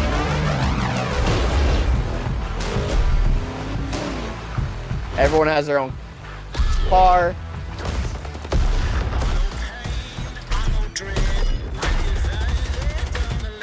God, now I want to go play Borderlands 3 again. Son of a bitch.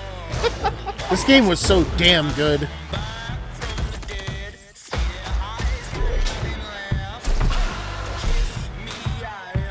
I was the gunner. I was Mose. And I was this character here. I was Mara. I was a Mose main. I had too much fun.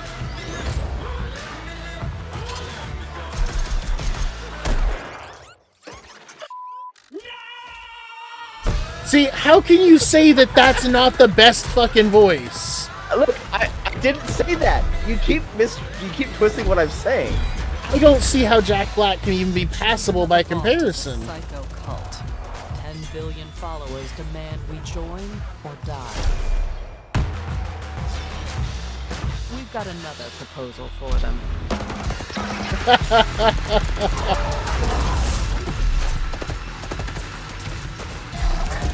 But okay, but this also runs into the significant issue of attempting to do something like this for live action.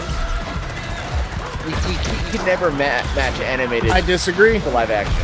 I'm sorry, I disagree. You can do so much more with animation than you ever could with live action. I mean, you're arguing a semantic here, brother. I'm sorry, but it is. Let me tell you why. Because Star Wars exists.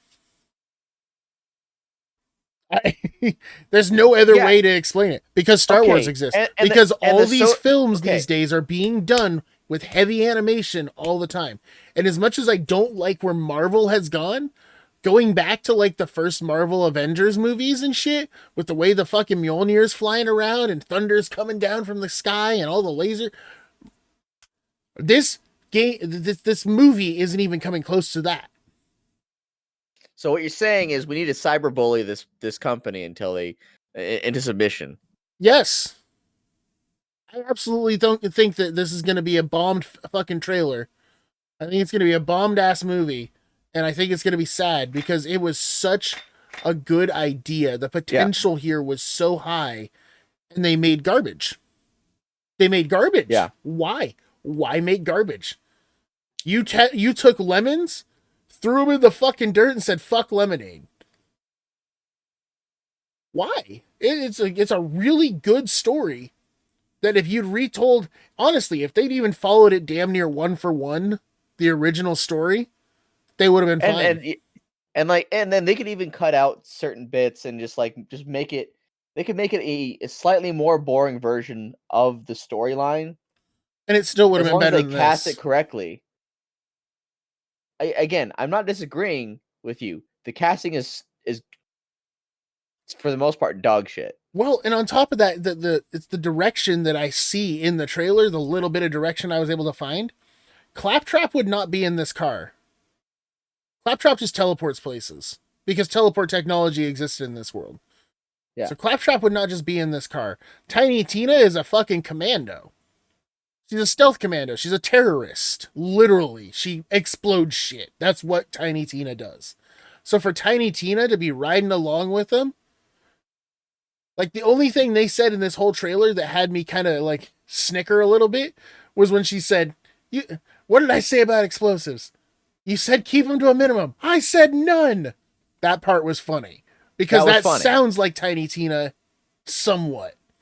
But like the casting is so awkward and it's so weird. Even the bunny ears are terrible.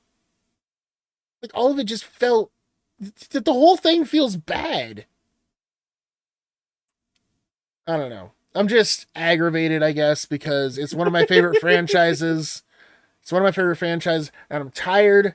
I'm tired of Hollywood grabbing awesome franchises and just fucking destroying them.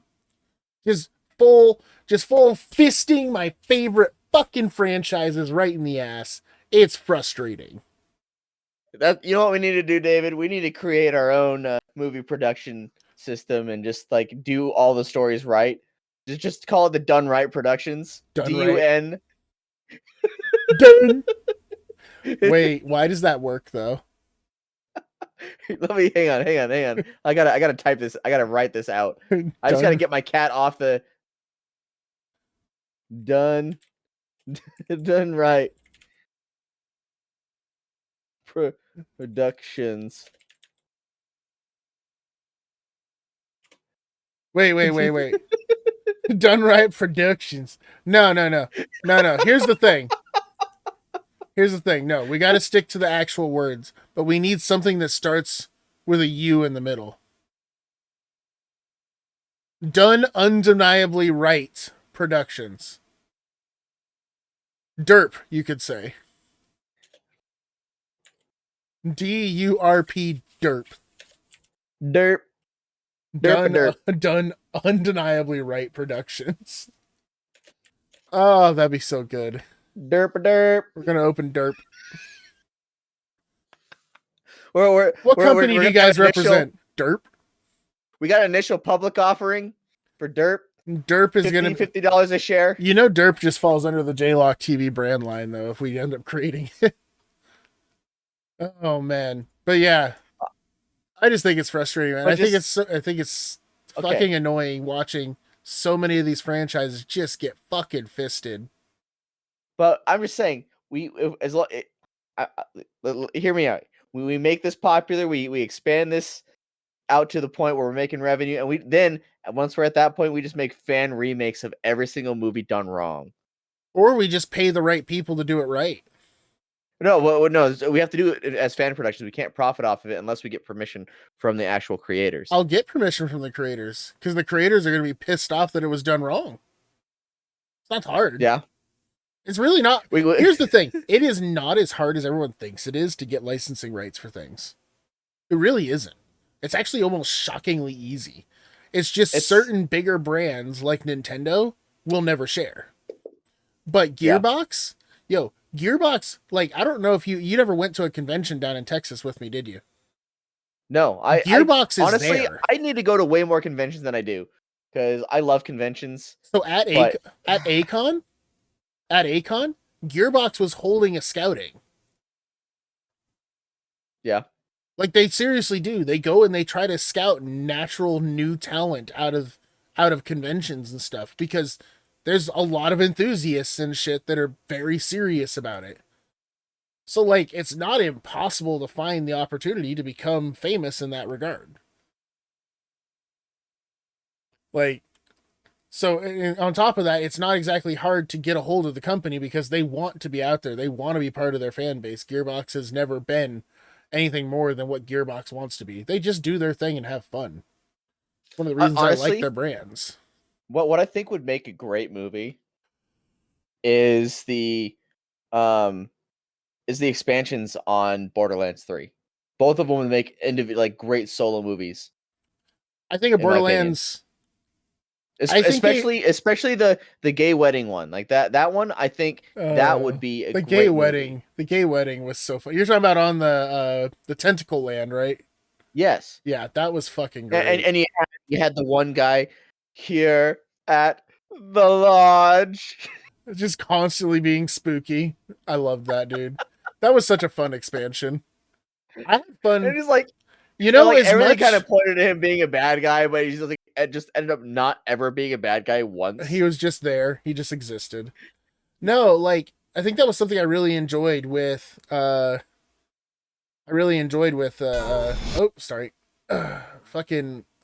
Borderlands 3. It was really interesting because everybody was like, Borderlands 3 isn't as fun as 2. True. Borderlands 2 was a better game, intrinsically. However, I had a ton of fun with Borderlands 3. It wasn't a matter of apples to oranges to me. It was apples to apples. The games were intrinsically, one was better than the other, and that was fine. It's hard to beat Borderlands 2. It was a great game, especially considering the technology at the time. It was fantastic. It still looks good. It still feels good to play. It holds up. It's a good fucking game.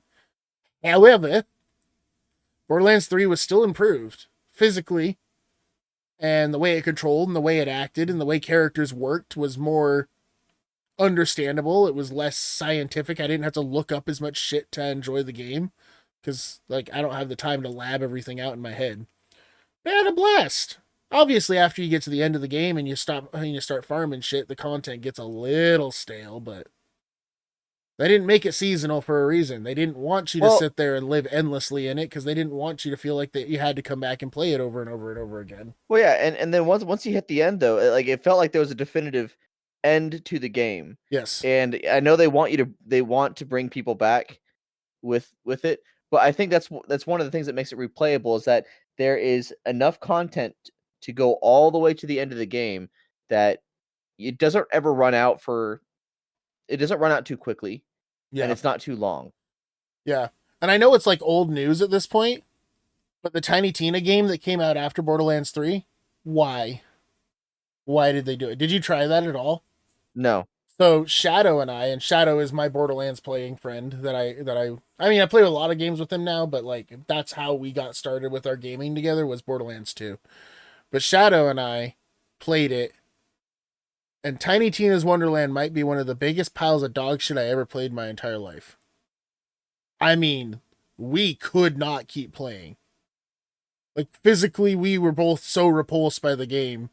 Like, we put a good 10 hours into it, and we're just like, oh, I can't play this anymore. It's so bad. It just felt like they were trying to feed nonsense, political bullshit into that game in particular. And then on top of that, the gameplay just didn't feel good. Like, the guns weren't interesting. The character classes felt like they did practically nothing. They tried to involve like a D&D system, which like was a cool idea, but ultimately didn't pan out into a whole lot of power scale that mattered. Like, I don't know. One of these days, maybe I'll play it with you. Maybe Shadow can like lend you his copy somehow. It was bad, bro. How much is it? It's too much to pay for, if you ask me. It was really bad. Tiny Tina Wonderland, $60. Yeah, it goes on sale every once in a while for like 15. You just kind of got to watch for it, but it's not good. It's not good. I got 2 copies for like $30 one time. Mixed reviews. Yeah, it was bad. And they kept talking about, people were like, you look, they're going to do it like Diablo 3, where everything came in and they patched it all up and everything was better after they patched it. I mean, maybe, but it's not likely. The game was just not good. Like, there's no here nor there of that game being better than it was. It didn't work. They replaced grenades with spells, which was the obvious thing to do for a D&D style, like fun kind of game. But like, I can never fully express that it just wasn't good. Like, there's no effective way for me to be like, yeah, this game was acceptable. There wasn't. It was not acceptable. It was bad. The game was bad. Last played July 3rd, 2020. You're looking at mine or what? Mine, my Borderlands 3. For Borderlands 3? Yeah, I haven't played it for a since long time. 2020. I mean, why would you? There's no real value to go back and play it right now. Well, I mean, like, it's been long enough that I could go back and play it again, and it wouldn't feel bad to play it again. Yeah, it'd be super fun even. Let me see. So, Tiny Tina's Wonderland. We played for 8.2 hours, and I can definitely rest assured that at least 2 hours of that was AFK time because we walked away to do something. It was so bad. It was so bad. Matter of fact, universally, looking at other people on my friends list that have also played it, 8.4 hours on Shadow, that matches. So one of my other friends has 7.2 hours in it, and another friend has 2.2 hours in it. I mean, it just wasn't good. It just wasn't good. I just uninstalled it. I was done. I was over it. As far as I know, they've never patched it in any serious way. Let's see, January 5th, 2023, Mercenary Countdown, Steam Awards. They added some DLC to it at some point. But like, yeah, going back to 2022, I see no like serious patches that would have updated the game in a way that made it a positive experience for anybody, because it just, bro, it just wasn't it. It just wasn't it. I don't know why. I don't know why they made it so bad. But I don't know. I still need to go through all the BioShock games too. I haven't actually played any BioShock You games. know, I was playing BioShock 2, and I just got to a point where it just constantly fucking like kicks me out of the game. I was really enjoying it too, but there was a point in BioShock 2 where the game just starts like booting me, and I'm super sad about it because it's kind of cool. I should go back and play that during March though. I'm thinking I kind of want to go back and play Portal 2 again. I got a really fun one that I like to revisit every now and then. It's called a Story About My Uncle. Is that time he got one. Is that time he got twiddled? No, it's like a really weird like magical techie Spider-Man game where you're looking for your uncle in a fantasy land.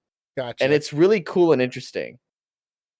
Oh man, I just looked at my Borderlands 3. The last time I played it was 2021. But I may have put 224.5 hours into that game. Let's see. How many hours did I put into it? Bro, I was living in I know I put in a Borderlands bunch for a while. 138 hours. That's it? Man. Before I got tired of it. I put more into Baldur's Gate than I put into that. Or than you put into that. Because Baldur's Gate I have 206 hours into. And I still haven't completed a second playthrough. I really like Baldur's Gate. I just haven't gone back yet. Yeah, I think just because I went and did everything really fast. Yeah. I feel like you had a guide open too. No, I didn't have a guide open. I just was doing things faster than everyone else, and I think I was playing aggressively. I was playing pretty aggressively. And I don't think you all. I don't think you went and did like the mayhem stuff.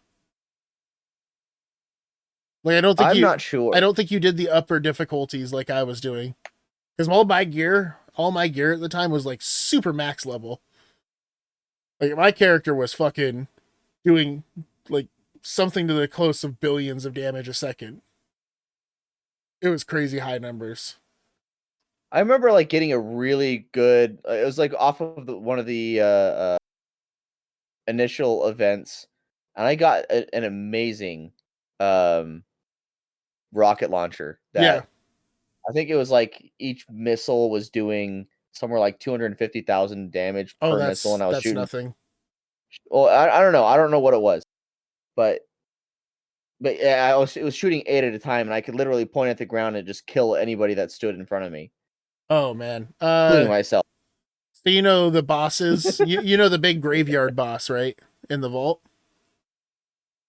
Yes. I think it's the second or third world in the jungle. It's like it looked like a tree ant kind of thing. Yeah. It was big. It took up the whole fucking backspace of the screen or whatever, and it would tilt the thing trying to knock you off the map. Yep. So my character was so over equipped that I could kill that boss in under 3 seconds on maximum difficulty. So I mean that boss was like several billion health, but I could kill it without unloading an entire clip. It was I was disgustingly overpowered, bro. Yeah, I'm not sure. I would have to look at it again, and because I don't know. Yeah, I actually need to install the game on this computer because it's not on this computer. Yeah, we could probably install it and have a little fun, test out our characters against each other.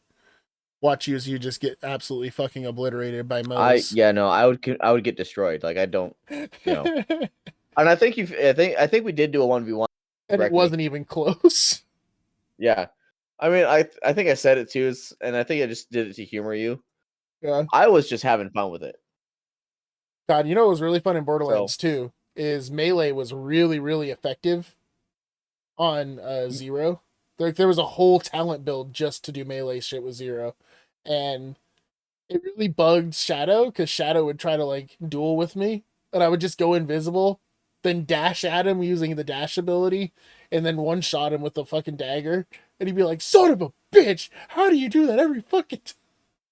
Well, first of all, you can't hit me. Yeah, no, I think one of the reasons why I really liked playing as Amara is because there was an ability where you could like punchy.